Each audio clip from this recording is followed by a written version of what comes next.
ओम श्री परमात्मने नमः। अथ नवमोऽध्याय। अध्याय 6 तक योगेश्वर श्री कृष्ण ने योग का क्रमबद्ध विश्लेषण किया, जिसका शुद्ध अर्थ है यज्ञ की प्रक्रिया। यज्ञ उस परम में प्रवेश दिला देने वाली आराधना की विधि विशेष का चित्रण है, जिसमें चराचर जगत हवन सामग्री के रूप में है। मन के निरोध और निरुद्ध मन के भी विलय काल में वह अमृत तत्व विदित हो जाता है। पूर्ति काल में यज्ञ जिसकी सृष्टि करता है, उसको पान करने वाला ज्ञानी है और वह सनातन ब्रह्म में प्रवेश पा जाता है। उस मिलन का नाम ही योग है। उस यज्ञ को कार्य रूप देना कर्म कहलाता है। 7वें अध्याय में उन्होंने बताया कि इस कर्म को करने वाले व्याप्त ब्रह्म, संपूर्ण कर्म, संपूर्ण अध्यात्म, संपूर्ण अधिदैव, अधिभूत और अधियज्ञ सहित मुझको जानते हैं। 8वें अध्याय में उन्होंने कहा कि यही परमगति है, यही परमधाम है। प्रस्तुत अध्याय में योगेश्वर श्री कृष्ण ने स्वयं चर्चा की कि योगयुक्त पुरुष का ऐश्वर्य कैसा है। सब में व्याप्त रहने पर भी वह कैसे निर्लेप है, करते हुए भी वह कैसे अकर्ता है। उस पुरुष के स्वभाव एवं प्रभाव पर प्रकाश डाला, योग को आचरण में ढालने पर आने वाले देवतादिक विघ्नों से सतर्क किया और उस पुरुष की शरण होने पर बल दिया। श्री भगवान उवाच इदं तु ते गुह्यत्मन् प्रवक्ष्याम्यंसुएवे ज्ञान विज्ञान सहित यज्ञात्वा मोक्ष से शुभात। 1 योगेश्वर श्री कृष्ण ने कहा, अर्जुन, असूया, दाह, ईर्ष्या रहित तेरे लिए मैं इस परमगोपनीय ज्ञान को विज्ञान सहित कहूंगा, अर्थात प्राप्ति के पश्चात महापुरुष की रहनी के साथ कहूंगा कि कैसे वह महापुरुष सर्वत्र एक साथ कर्म करता है, कैसे वह जागृति प्रदान करता है, रथी बनकर आत्मा के साथ कैसे सदैव रहता है। यद ज्ञात्वा, जिसे साक्षात जानकर तू दुःखरूपी संसार से मुक्त हो जाएगा। वह ज्ञान कैसा है, इस पर कहते हैं, राजविद्या राजगुह्यम पवित्रमिदमुत्तमम् प्रत्यक्षावगम धर्म्यम सुसुख कर्तुमव्ययम्। 2 विज्ञान से संयुक्त ये ज्ञान सभी विद्याओं का राजा है। विद्या का अर्थ भाषा ज्ञान अथवा शिक्षा नहीं है। विद्या ही का ब्रह्मगति प्रदायात् सा विद्या या विमुक्ति। विद्या उसे कहते हैं कि जिसके पास आए उसे उठाकर ब्रह्म पथ पर चलाते हुए मोक्ष प्रदान कर दे। यदि रास्ते में रिद्धियों सिद्धियों अथवा प्रकृति में कहीं उलझ गया तो सिद्ध है कि अविद्या सफल हो गई। वह विद्या नहीं है। ये राजविद्या ऐसी है जो निश्चित कल्याण करने वाली है। ये सभी गोपनीयों का राजा है। अविद्या और विद्या के अवगुंठन का अनावरण होने पर योगयुक्तता के पश्चात ही इससे मिलन होता है। यह अति पवित्र, उत्तम और प्रत्यक्ष फल वाला है। इधर करो उधर लो, ऐसा प्रत्यक्ष फल वाला है। यह अंधविश्वास नहीं है कि इस जन्म में साधन करो, फल कभी दूसरे जन्म में मिलेगा। ये परमधर्म परमात्मा से संयुक्त है। विज्ञान सहित ये ज्ञान करने में सरल और अविनाशी है। अध्याय 2 में योगेश्वर श्री कृष्ण ने कहा, अर्जुन, इस योग में बीज का नाश नहीं होता। इसका थोड़ा भी साधन जन्म मरण के महान भय से उद्धार कर देता है। 6ठे अध्याय में अर्जुन ने पूछा, भगवान, शिथिल प्रयत्न वाला साधक नष्ट भ्रष्ट तो नहीं हो जाता? श्री कृष्ण ने बताया, अर्जुन, पहले तो कर्म समझना आवश्यक है और समझने के बाद थोड़ा भी साधन पार लग गया तो उसका किसी जन्म में कभी विनाश नहीं होता, बल्कि उस थोड़े से अभ्यास के प्रभाव से हर जन्म में वही करता है। अनेक जन्मों के परिणाम में वहीं पहुंच जाता है, जिसका नाम परमगति अर्थात परमात्मा है। उसी को योगेश्वर श्री कृष्ण यहाँ भी कहते हैं कि यह साधन करने में बड़ा सुगम और अविनाशी है, परंतु इसके लिए श्रद्धा नितांत आवश्यक है। अश्रद्धाना पुरुषा धर्मस्यास्य परंतप अप्राप्य मां निवर्तन्ते मृत्यु संसार वर्तमनि। 3 परंतप अर्जुन, इस धर्म में जिसका थोड़ा भी साधन करने पर विनाश नहीं होता, शुद्धारहित पुरुष, एक इष्ट में मन को केंद्रित न रखने वाला पुरुष मुझे न प्राप्त होकर संसार क्षेत्र में भ्रमण करता ही रहता है। अतः श्रद्धा अनिवार्य है। क्या आप संसार से परे हैं? इस पर कहते हैं, मया ततमिदं सर्वं जगदव्यक्तमूर्तिना मत्स्थानि सर्वभूतानि न चाहम तेष्वस्थित। 4 मुझ अव्यक्त स्वरूप से ये सब जगत व्याप्त है, अर्थात मैं जिस स्वरूप में स्थित हूँ वह सर्वत्र व्याप्त है। सभी प्राणी मुझ में स्थान पाए हैं, किंतु मैं उनमें स्थित नहीं हूँ, क्योंकि मैं अव्यक्त स्वरूप में स्थित हूँ। महापुरुष जिस अव्यक्त स्वरूप में स्थित है, वहीं से शरीर छोड़कर उसी अव्यक्त स्तर से ही बात करते हैं। इसी क्रम में आगे कहते हैं, न च मत्स्थानि भूतानि पश्य मे योगमेश्वरम भूत भून च भूतस्थो ममात्मा भूत भावन। 5 वस्तुतः सब भूत भी मुझ में स्थित नहीं है, क्योंकि वे मरणधर्मा हैं, प्रकृति के आश्रित हैं, किंतु मेरी योग माया के ऐश्वर्य को देख कि जीवधारियों को उत्पन्न और पोषण करने वाला मेरा आत्मा भूतों में स्थित नहीं है। मैं आत्मस्वरूप हूँ, इसलिए मैं उन भूतों में स्थित नहीं हूँ। यही योग का प्रभाव है। इसको स्पष्ट करने के लिए योगेश्वर श्री कृष्ण दृष्टांत देते हैं। यथाकाश स्थितो नित्यम वायु सर्वत्र गो महान तथा सर्वाणि भूतानि मत्स्थानीत्युपधारय। 6 जैसे आकाश से ही उत्पन्न होने वाला महान वायु आकाश में सदैव स्थित है, किंतु उसे मलिन नहीं कर पाता, ठीक वैसे ही संपूर्ण भूत मुझ में स्थित है, ऐसा जान। ठीक इसी प्रकार मैं आकाशवत निर्लेप हूँ, वे मुझे मलिन नहीं कर पाते। प्रश्न पूरा हुआ। यही योग का प्रभाव है। अब योगी क्या करता है, इस पर कहते हैं सर्वभूतानि कौन्तेय प्रकृतिं यान्ति मामिकाम कल्पक्षये पुनस्तानि कल्पादौ विसृजाम्यहम्। 7 अर्जुन, कल्प के विलय काल में सब भूत प्राणी मेरी प्रकृति अर्थात मेरे स्वभाव को प्राप्त होते हैं, और कल्प के आदि में मैं उनको बार बार विसृजामि विशेष रूप से सृजन करता हूँ। थे तो वे पहले से, किंतु विकृत थे, उन्हीं को रचता हूँ, सजाता हूँ। जो अचेत है उन्हें जागृत करता हूँ, कल्प के लिए प्रेरित करता हूँ। कल्प का तात्पर्य है उत्थानोन्मुख परिवर्तन। आसुरी संपद से निकलकर जैसे जैसे पुरुष दैवी संपद में प्रवेश पाता है, यहीं से कल्प का आरंभ है, और जब ईश्वर भाव को प्राप्त हो जाता है, वहीं कल्प का क्षय है। अपना कर्म पूरा करके कल्प भी विलीन हो जाता है। भजन का आरंभ कल्प का आदि है, और भजन की पराकाष्ठा जहाँ लक्ष्य विदित होता है, कल्प का अंत है। जब ये क्षर आत्मा योनियों के कारण भूत राग द्वेषादि से मुक्ति पाकर अपने शाश्वत स्वरूप में स्थिर हो जाए, इसी को श्री कृष्ण कहते हैं कि वह मेरी प्रकृति को प्राप्त होता है। जो महापुरुष प्रकृति का विलय करके स्वरूप में प्रवेश पा गया, उसकी प्रकृति कैसी? क्या उसमें प्रकृति शेष ही है? नहीं। अध्याय 3/33 में योगेश्वर श्री कृष्ण कह चुके हैं कि सभी प्राणी अपनी प्रकृति को प्राप्त होते हैं। जैसा उनके ऊपर प्रकृति के गुणों का दबाव है, वैसा करते हैं, और ज्ञानवान भी, प्रत्यक्ष दर्शन के साथ जानकारी वाला ज्ञानी भी अपनी प्रकृति के सदृश चेष्टा करता है। वह पीछवालों के कल्याण के लिए करता है। पूर्ण ज्ञानी तत्वस्थित महापुरुष की रहनी ही उसकी प्रकृति है। वह अपने इसी स्वभाव में बरतता है। कल्प के क्षय में लोग महापुरुष की इसी रहनी को प्राप्त होते हैं। महापुरुष के इसी कृतित्व पर पुनः प्रकाश डालते हैं। प्रकृतिं स्वामवष्टभ्य विसृजामि पुनः पुनः भूतग्राम में कृत्स्नम वश्यम प्रकृतेर्वशात्। 8 अपनी प्रकृति अर्थात महापुरुष की रहनी स्वीकार करके प्रकृतेर्वशात् अपने अपने स्वभाव में स्थित प्रकृति के गुणों से परवश हुए इस संपूर्ण भूत समुदाय को मैं बारंबार विसृजामि विशेष सृजन विशेष रूप से सजाता हूँ, उन्हें अपने स्वरूप की ओर बढ़ने के लिए प्रेरित करता हूँ। तब तो आप इस कर्म से बंधे हैं। न च मातानि कर्माणि निबध्नन्ति धनंजय उदासीनवदासीनम सक्तम तेषु कर्मसु। 9 अध्याय 4/9 में योगेश्वर श्री कृष्ण ने कहा कि महापुरुष की कार्य प्रणाली अलौकिक है। अध्याय 9/4 में बताया मैं अव्यक्त रूप से करता हूँ। यहाँ भी वही कहते हैं धनंजय, जिन कर्मों को मैं अदृश्य रूप से करता हूँ उनमें मेरी आसक्ति नहीं है। उदासीन के सदृश स्थित रहने वाले मुझ परमात्मा स्वरूप को वे कर्म नहीं बांधते, क्योंकि कर्म के परिणाम में जो लक्ष्य मिलता है उसमें मैं स्थित हूँ, इसलिए उन्हें करने के लिए मैं विवश नहीं हूँ। ये तो स्वभाव के साथ जुड़ी प्रकृति के कार्यों का प्रश्न था। महापुरुष की रहनी थी, उनकी रचना थी। अब मेरे अध्यास से जो माया रचती है वह क्या है? वह भी एक कल्प है। मयाध्यक्षेण प्रकृति सुयते सचराचरम हेतुनानेन कौन्तेय जगद्विपरिवर्ते।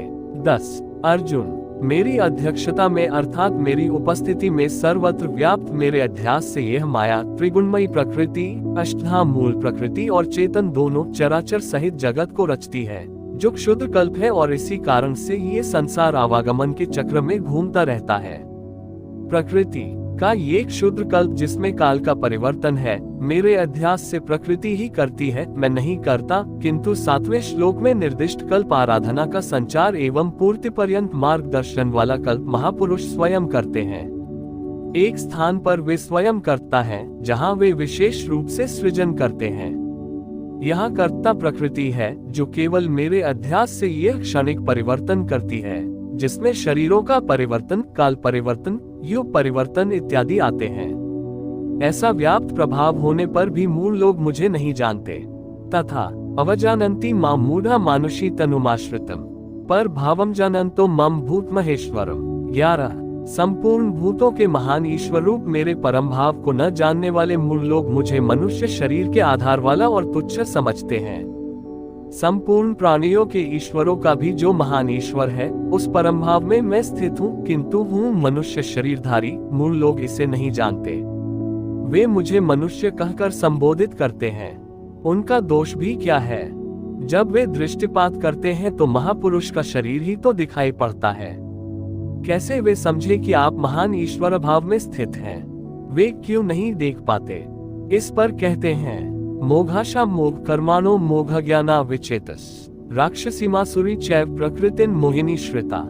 12 वे वृथा आशा जो कभी पूर्ण न हो, ऐसी आशा, वृथा कर्म बंधनकारी कर्म, वृथा ज्ञान जो वस्तुतः ज्ञान है, विचेतस विशेष रूप से अचेत हुए, राक्षसों और असुरों के से मोहित होने वाले स्वभाव को धारण किए होते हैं, अर्थात आसुरी स्वभाव वाले होते हैं, इसलिए मनुष्य समझते हैं। असुर और राक्षस मन का एक स्वभाव है, न कि कोई जाति या योनि।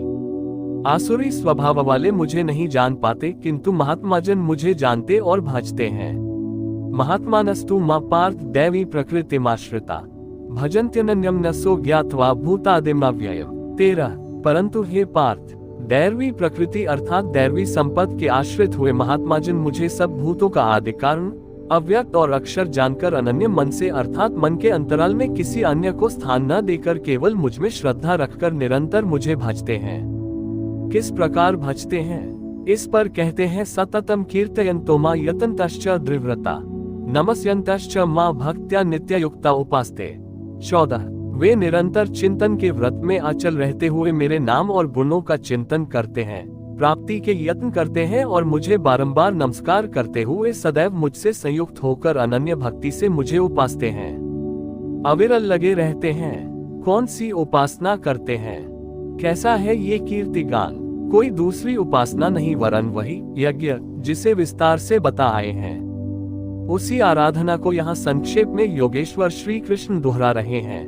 ज्ञान यज्ञेन चाप्यन्ये यजन्तो मामुपास्ते एकत्वेन पृथक्त्वेन बहुधा विश्वतो मुखम।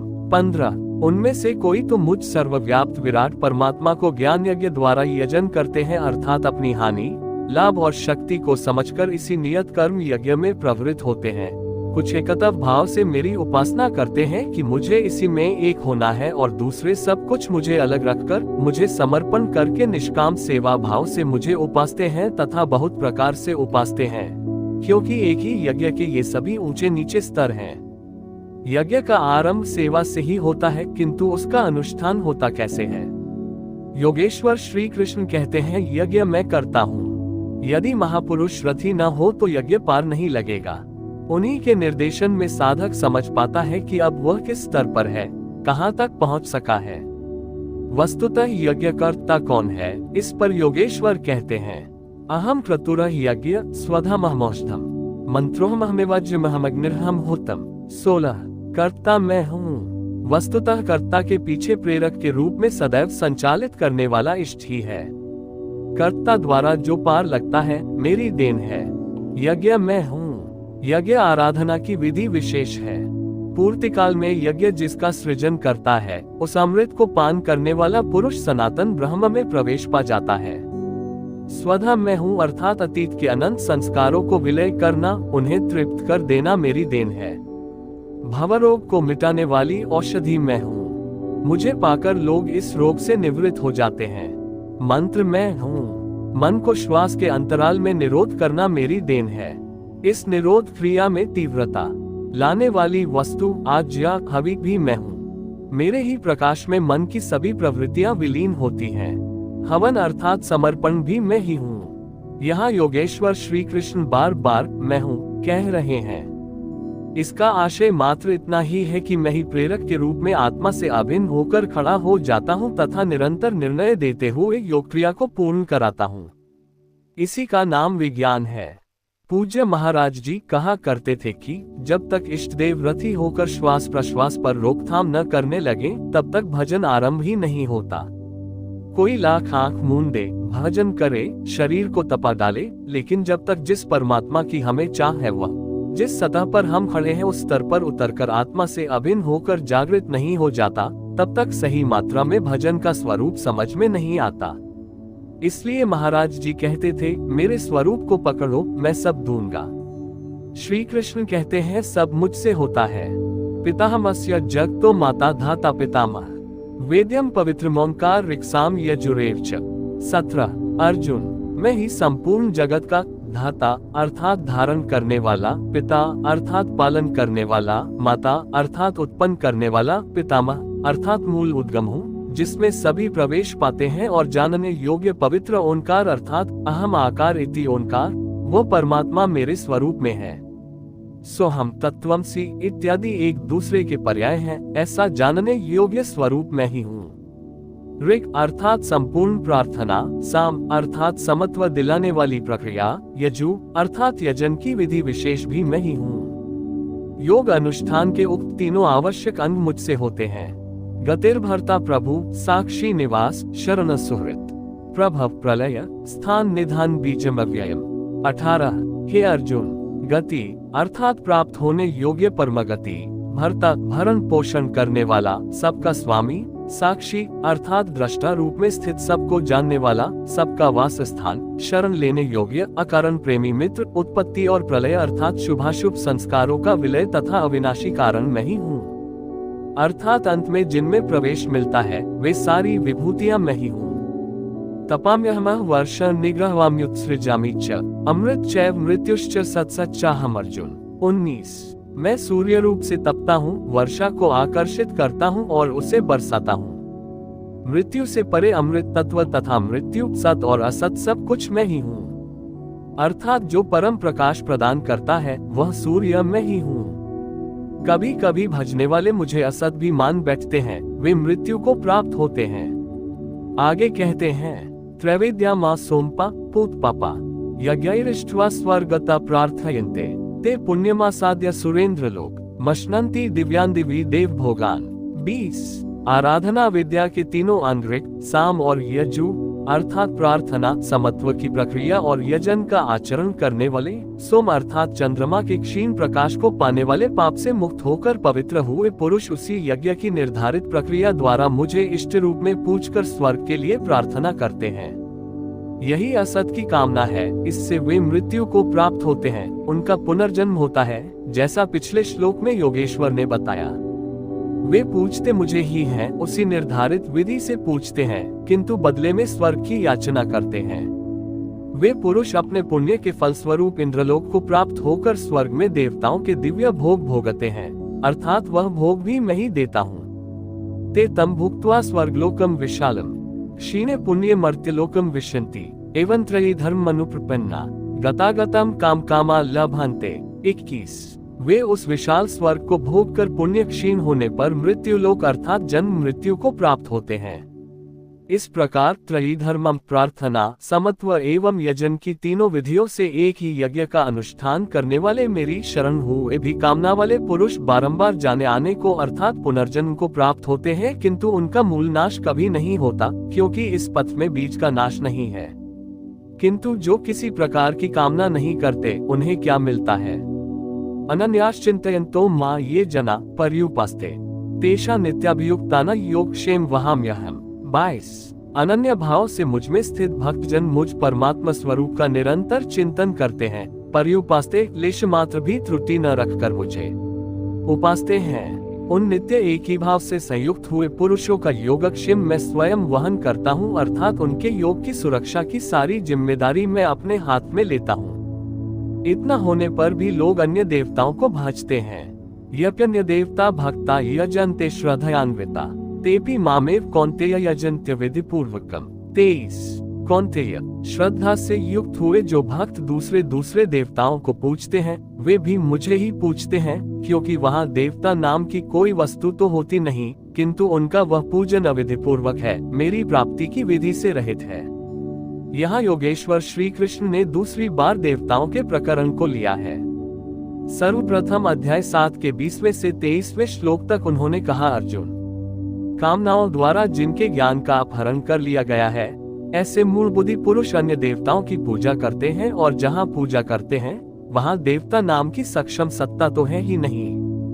पीपल, पत्थर, भूत, भवानी अथवा अन्यत्र जहाँ उनकी श्रद्धा झुक जाती है वहाँ कोई देवता नहीं है।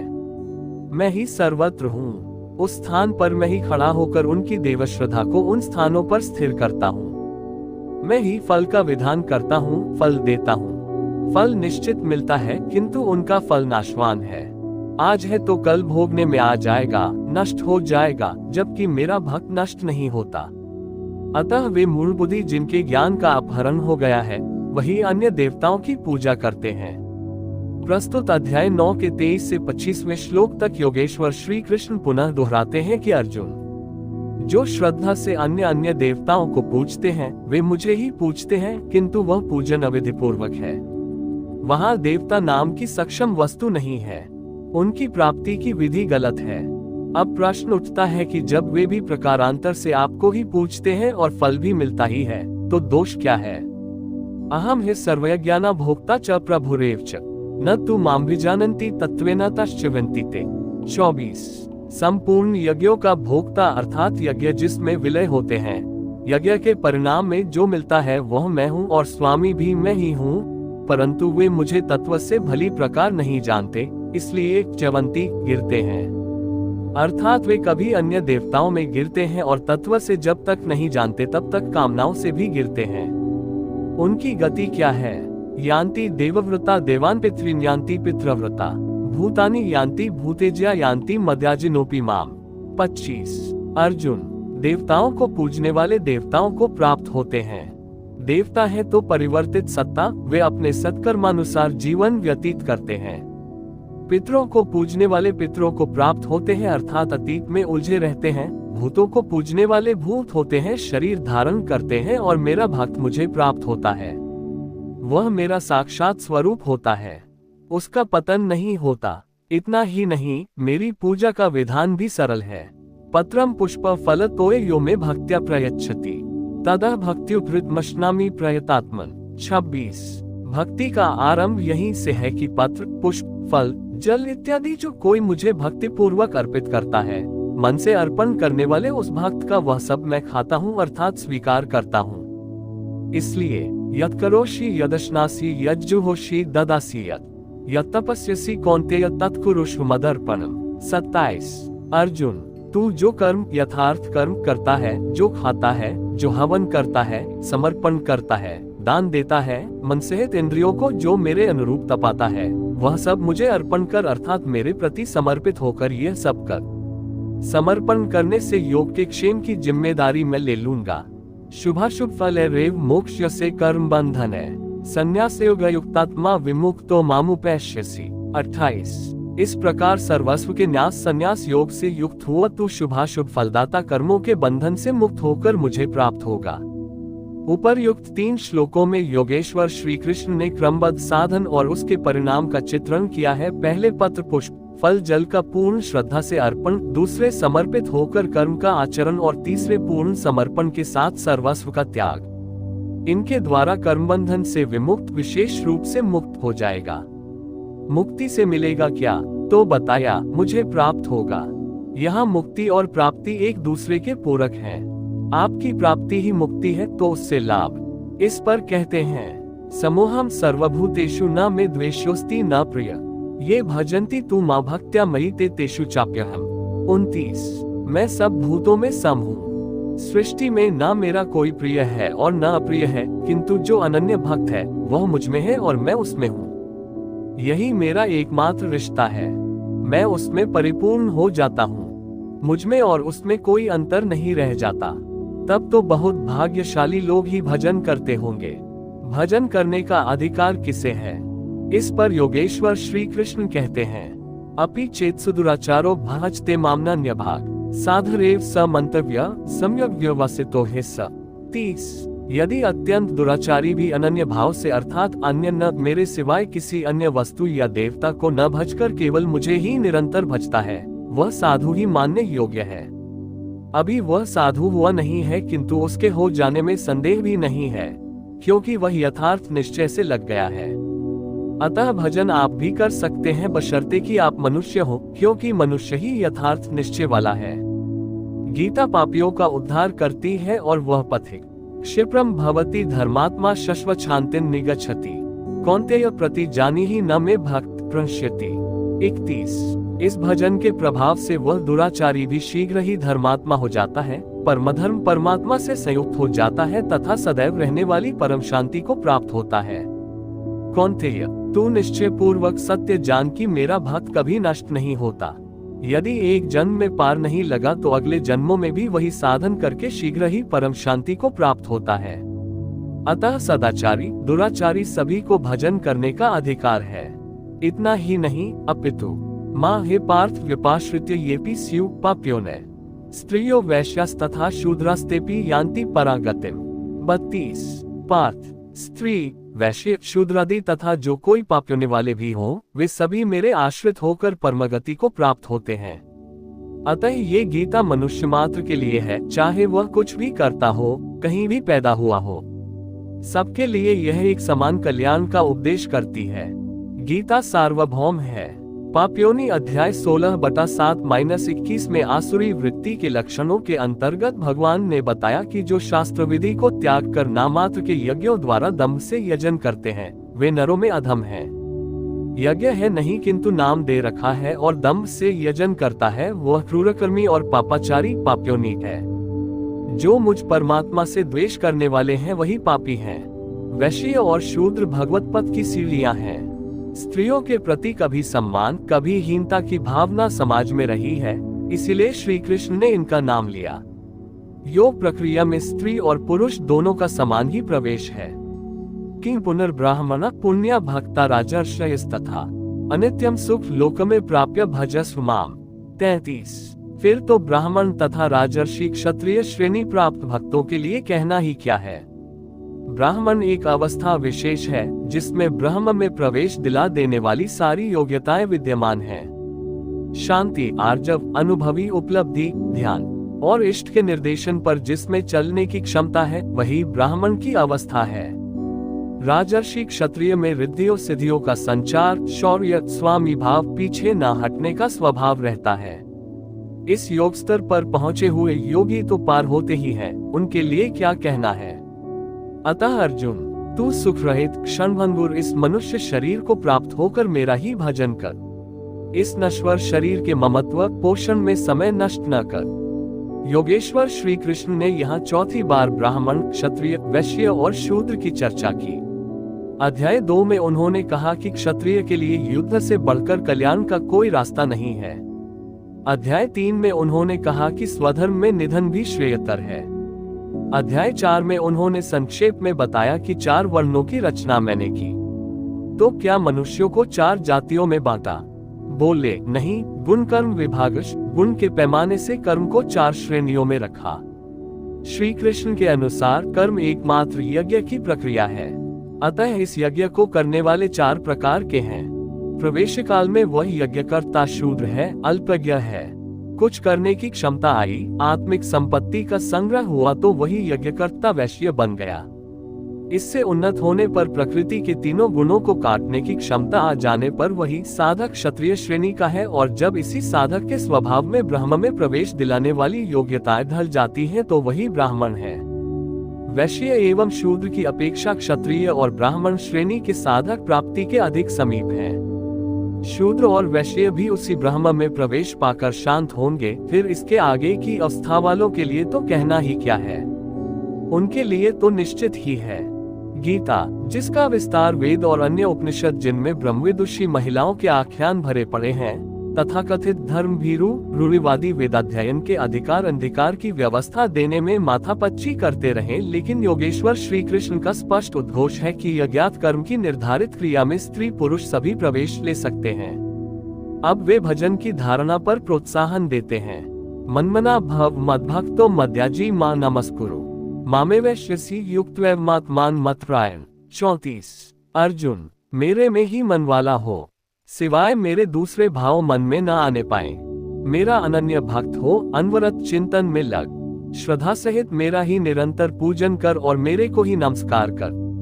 इस प्रकार मेरी शरण हुआ, आत्मा को मुझ में एक ही भाव से स्थित कर, तू मुझे ही प्राप्त होगा अर्थात मेरे साथ एकता प्राप्त करेगा।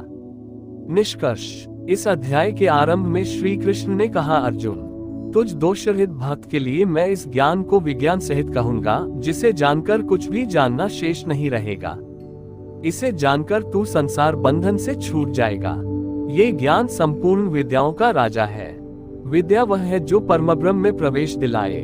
ये ज्ञान उसका भी राजा है अर्थात निश्चित कल्याण करने वाला है। ये संपूर्ण गोपनीयों का भी राजा है, गोपनीय वस्तु को भी प्रत्यक्ष करने वाला है। ये प्रत्यक्ष फल वाला, साधन करने में सुगम और अविनाशी है। इसका थोड़ा भी साधन आपसे पार लग जाए तो इसका कभी नाश नहीं होता, वरन इसके प्रभाव से वह परमश्रेय तक पहुंच जाता है। किंतु इसमें एक शर्त है, श्रद्धाविहीन पुरुष परमगति को प्राप्त न होकर संसार चक्र में भटकता है। योगेश्वर श्री कृष्ण ने योग के ऐश्वर्य पर भी प्रकाश डाला।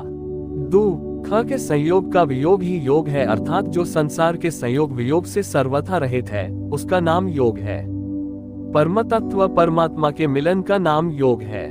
परमात्मा की प्राप्ति ही योग की पराकाष्ठा है।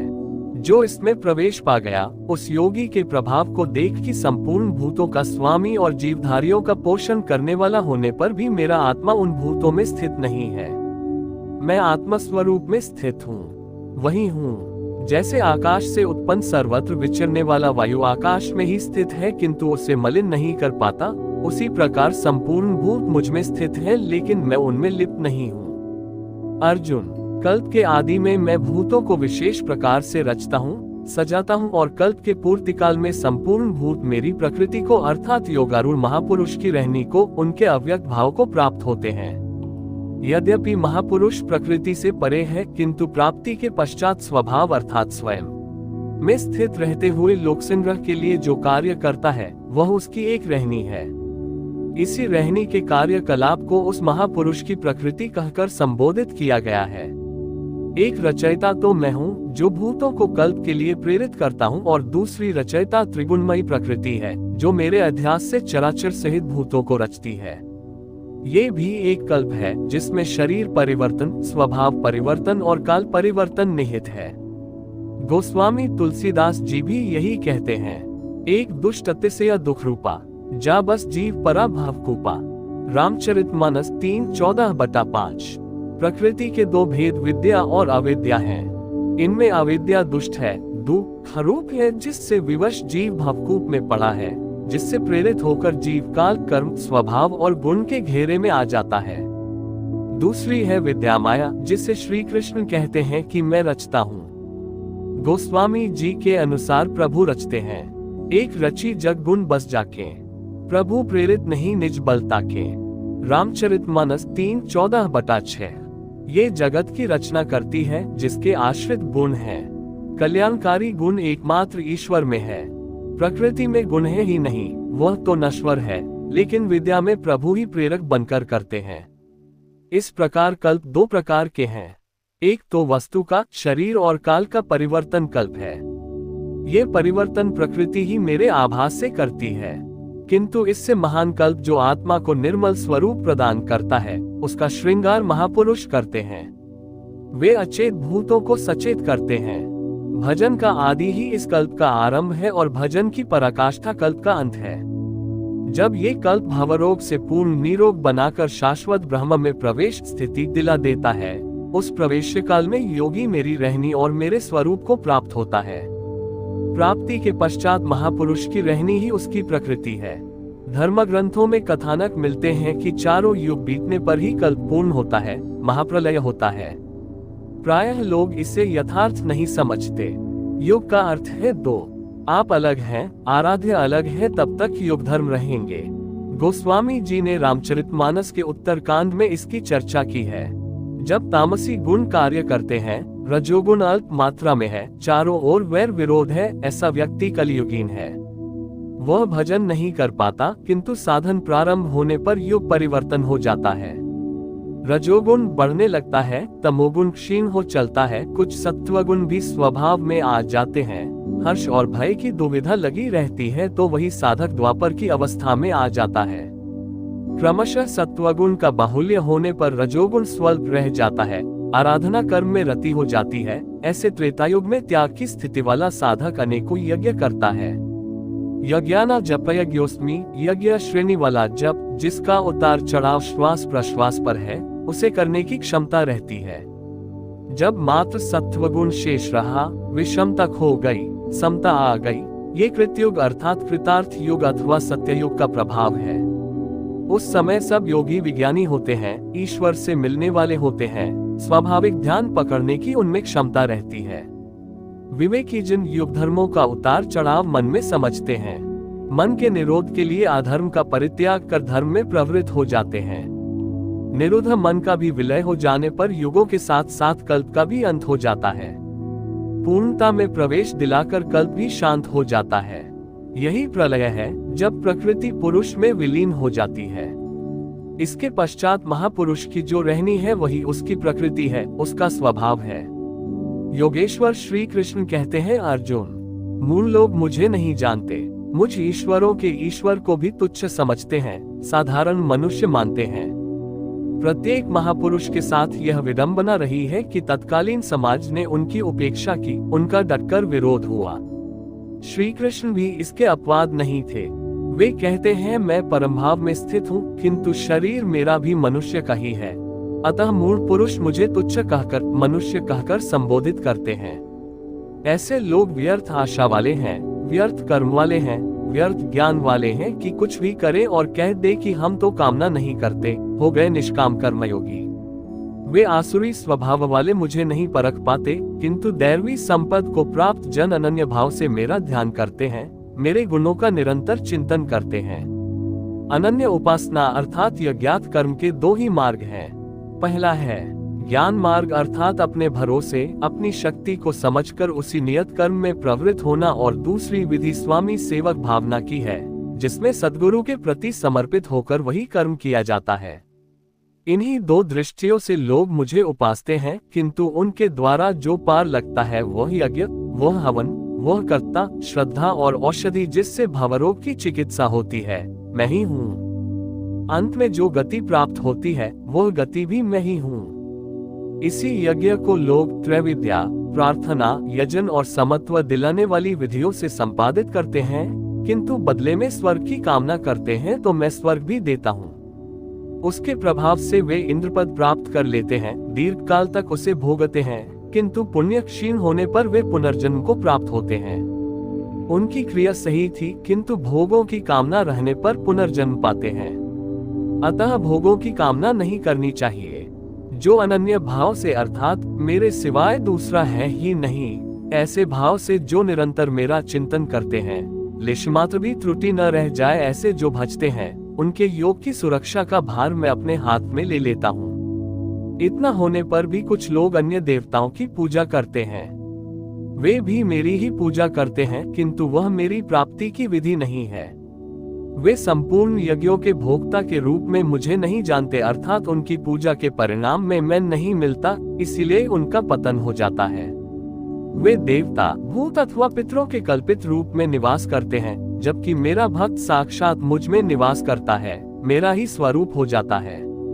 योगेश्वर श्री कृष्ण ने इस यज्ञात कर्म को अत्यंत सुगम बताया कि कोई फल फूल या जो भी श्रद्धा से देता है उसे मैं स्वीकार करता हूँ। अतः अर्जुन, तू जो कुछ आराधना करता है मुझे समर्पित कर। जब सर्वस्व का न्यास हो जाएगा तब योग से युक्त हुआ तू कर्मों के बंधन से मुक्त हो जाएगा, और वह मुक्ति मेरा ही स्वरूप है। दुनिया में सब प्राणी मेरे ही हैं। किसी भी प्राणी से न मुझे प्रेम है न द्वेष, मैं तटस्थ हूँ, किंतु जो मेरा अनन्य भक्त है मैं उसमें हूँ और वह मुझ में है। अत्यंत दुराचारी, जघन्यतम पापी ही कोई क्यों न हो, फिर भी अनन्य श्रद्धा भक्ति से मुझे भजता है तो वह साधु मानने योग्य है। उसका निश्चय स्थिर है तो वह शीघ्र ही परम से संयुक्त हो जाता है और सदा रहने वाली परम शांति को प्राप्त होता है। यहाँ श्री कृष्ण ने स्पष्ट किया कि राधाइमक कौन है। सृष्टि में जन्म लेने वाला कोई भी प्राणी अनन्य भाव से एक परमात्मा को भजता है, उसका चिंतन करता है तो वह शीघ्र ही धार्मिक हो जाता है। अतः धार्मिक वह है जो एक परमात्मा का सुमिरन करता है।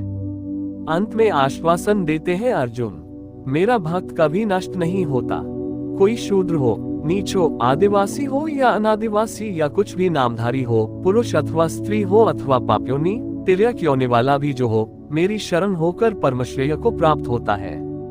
इसलिए अर्जुन, सुख रहित क्षणभंगुर किंतु दुर्लभ मनुष्य शरीर को पाकर मेरा भजन कर। फिर तो जो ब्रह्म में प्रवेश दिलाने वाली अर्हताओं से युक्त है, उस ब्राह्मण तथा जो राजर्षित्व के स्तर से भजने वाला है, ऐसे योगी के लिए कहना ही क्या है, वह तो पार ही है। अतः अर्जुन, निरंतर मुझ में मन वाला हो, निरंतर नमस्कार कर। इस प्रकार मेरी शरण हुआ तू मुझे ही प्राप्त होगा, जहां से पीछे लौटकर नहीं आना पड़ता। प्रस्तुत अध्याय में उस विद्या पर प्रकाश डाला गया जिसे श्री कृष्ण स्वयं जागृत करते हैं। ये राजविद्या है जो एक बार जागृत होने पर निश्चित कल्याण करती है। अतः ओम तत्सदिति श्रीमद्भगवद्गीतासु उपनिषत्सु ब्रह्मविद्याया योगशास्त्रे श्री कृष्णार्जुन संवादे राजविद्या जागृति नाम नवमोऽध्याय। 9। इस प्रकार श्रीमद् भगवद गीता रूपी उपनिषद एवं ब्रह्मविद्या तथा योग शास्त्र विषयक श्री कृष्ण और अर्जुन के संवाद में राजविद्या जागृति नामक 9वां अध्याय पूर्ण होता है।